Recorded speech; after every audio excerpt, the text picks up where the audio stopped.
Bonjour à tous, c'est VDV Météo. Aujourd'hui on se retrouve pour un tout nouveau point météo concernant le pic de douceur et la première dégradation orageuse de l'année, donc dans ce point météo. Donc en ce mercredi 19 mars 2025, on a eu une forte hausse des températures sur l'ensemble du pays, au moins sur l'ensemble des régions les plus au nord. C'est vrai que pour la journée de mardi, il faisait déjà doux, très doux pour les régions centrales et le sud-ouest. Aujourd'hui, c'est l'ensemble, cette douceur s'est généralisée à l'ensemble du nord de la France. On retrouve donc des valeurs de TX globalement comprises entre 20 et 23 sur une large partie ouest, voire plus, hein, du côté notamment ici des Landes avec jusqu'à plus de 23 degrés. En Ile-de-France, il a fait chaud également, presque 20 degrés parfois dans les abords de Paris, entre 17, 18 et 19 degrés, parfois presque 20 degrés comme vous le voyez ici dans le Val-de-Marne. Dans les prochains jours, en tout cas pour la journée de ce jeudi et de ce vendredi, la hausse des températures va continuer de se mettre en place. Déjà, les températures demain matin seront beaucoup plus douces, notamment en ville, parfois même en campagne. Les gelées devraient être principalement évitées, à part peut-être certains endroits ici, dans certaines campagnes les plus exposées au froid, les trous à froid et donc peut-être également principalement dans le nord-est et évidemment en hauteur à partir de 700-750 mètres d'altitude peut-être. Dans l'après-midi, les températures vont monter, on pourrait gagner en moyenne entre 2 et 4 degrés de plus par rapport à aujourd'hui. Alors ça dépend des endroits. Mais il n'est pas impossible que les températures dépassent déjà les 20 degrés en Ile-de-France. Sur le modèle Arome, on modélise ici 18 à 19 degrés sur une large partie de la métropole parisienne, alors qu'aujourd'hui il était modélisé 17. Et comme vous l'avez vu, il a fait 18 degrés à 19 partout. Donc on peut voir potentiellement les 20 degrés dépassés. Ils ont déjà été atteints, mais ils vont être dépassés pour peut-être une grosse partie de l'agglomération parisienne, peut-être également ici sur la région centre, encore également sur la Nouvelle-Aquitaine, le nord. Voilà, donc dans les agglomérations, il fera globalement entre 2 et 3 degrés de plus par rapport aux campagnes. Donc dans les agglomérations, on les voit ici, les petites taches oranges, entre 18 et 20 degrés partout, entre 16, 18, 19 degrés pour les campagnes. Donc l'ensemble des campagnes du nord, de la Nouvelle-Aquitaine, les seules régions qui seront épargnées par ces chaleurs, enfin cette douceur, et le Languedoc-Roussillon et la basse vallée du Rhône, ainsi que les côtes PACA en raison d'entrées maritimes et d'un ciel brumeux, parfois même de la pluie sur les hauteurs, notamment des Cévennes. Attention, dans la région de Grenoble, par effet de fun, les températures pourront monter à plus de 20, 21, 22, voire 23 degrés à cause du vent de sud. L'effet de fun qui fera donc effet ici, comme vous le voyez ici, sur la vallée de Grenoble.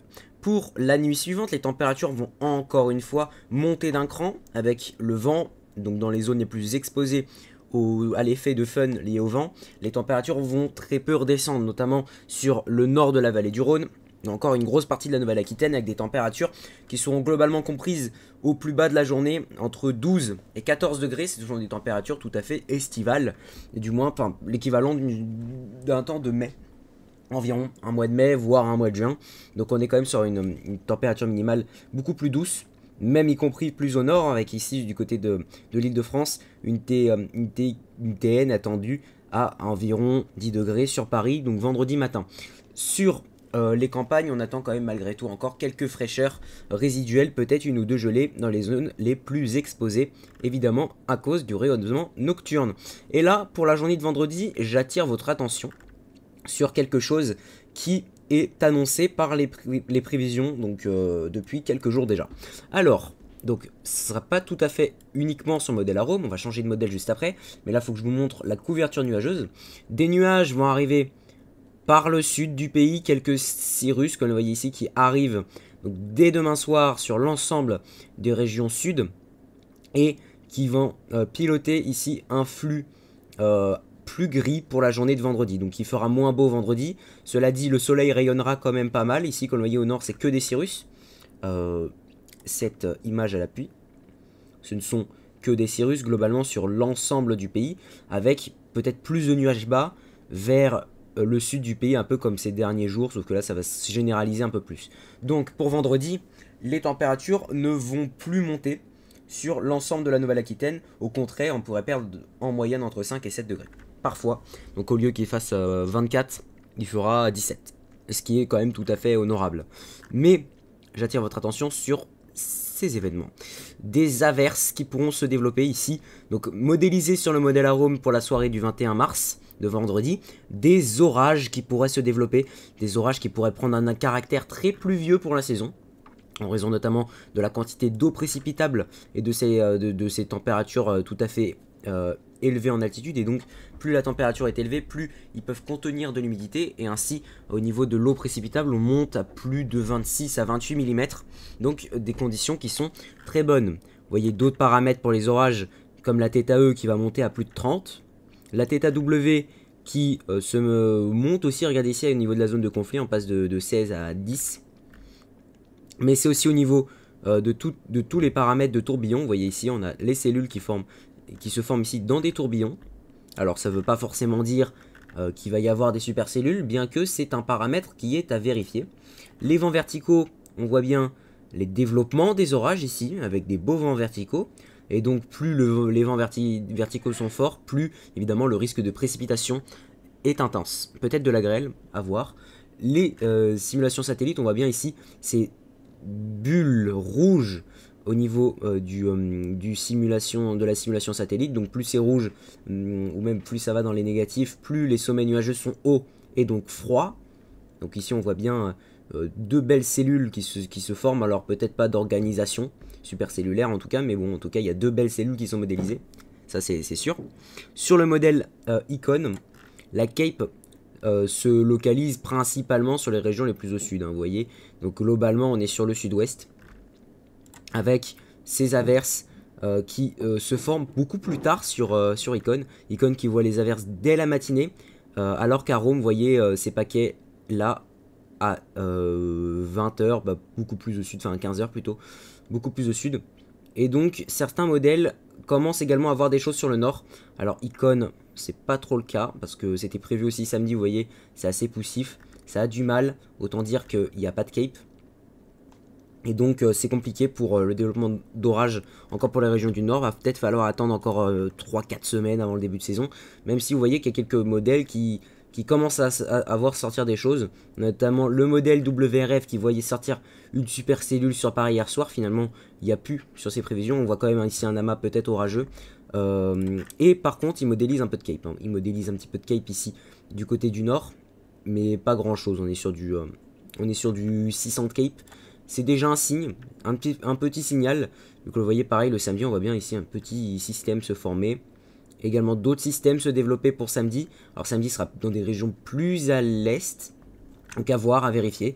En tout cas, un risque orageux va se balader sur la France entre vendredi plus au sud et samedi plus à l'est. En tout cas, le temps que la masse d'air froid passe. Juste avant ces orages, pour les régions les plus au nord, là où le soleil rayonnera davantage, là où les cirrus feront le moins d'effet, les températures vont fortement augmenter à nouveau, hein. On attend cette fois-ci des pointes généralisées à plus de 20 degrés. Donc 20 degrés sur le bassin parisien, 20 degrés sur le Grand Est, 20 degrés sur les Hauts-de-France, parfois même jusqu'à 22 à 23 degrés sur, donc vous voyez ici, la Belgique. Donc des températures qui vont monter. Encore un cran supplémentaire pour la journée de vendredi, malgré l'ambiance de plus en plus humide, de plus en plus lourde qui va se mettre en place. Et ensuite, les températures vont fortement rechuter. Cela dit, vont rester encore au-dessus de normal de saison pour samedi. Et ensuite, on va à nouveau repasser dans l'air froid. Alors de manière assez brève normalement, on devrait à nouveau repasser dans l'air froid, donc avec l'arrivée de la goutte froide sur le pays. La goutte froide qui nous pilotait le flux de sud. Et donc, une fois que la goutte froide va arriver sur le pays, eh bien les températures vont redescendre. Ici on sera sur un léger flux de nord, un peu une sorte de marée barométrique. Globalement c'est pas dinguissime. Et ensuite vous voyez, le flux va possiblement se réorienter à un flux plus océanique, plus humide. Donc une amorce en tout cas océanique humide. Et après bon bah c'est beaucoup trop loin pour faire des prévisions. Mais là vous voyez on est sur un gros régime de gouttes froides jusqu'au mois d'avril. Bon c'est pas le meilleur temps possible. Surtout en cette période de l'année c'est pas très prometteur, c'est des températures assez fraîches, c'est pas réellement, voilà, c'est plutôt un temps humide, et c'est pas de très bon augure pour la saison orageuse, même si on pourra avoir des masses d'air froid, et des giboulées, les fameux giboulées. On n'en a pas eu beaucoup cette année. Bah là on pourrait peut-être en avoir davantage pour la fin du mois et le début du mois d'avril, donc les fameux giboulées de mars qui vont avoir un petit mois de retard. Attention, cela dit, cela ne veut absolument pas dire que le printemps a un mois de retard, bien au contraire, il a carrément un mois d'avance cette année avec des températures tout à fait printanières, dignes d'un mois d'avril, voire d'un mois de mai sur le pays actuellement, même si les températures vont redescendre. Le printemps c'est normal, il y a beaucoup de variations thermiques entre d'une semaine à l'autre, c'est tout à fait normal. Mais les premiers coups de douceur sont déjà arrivés il y a déjà un mois.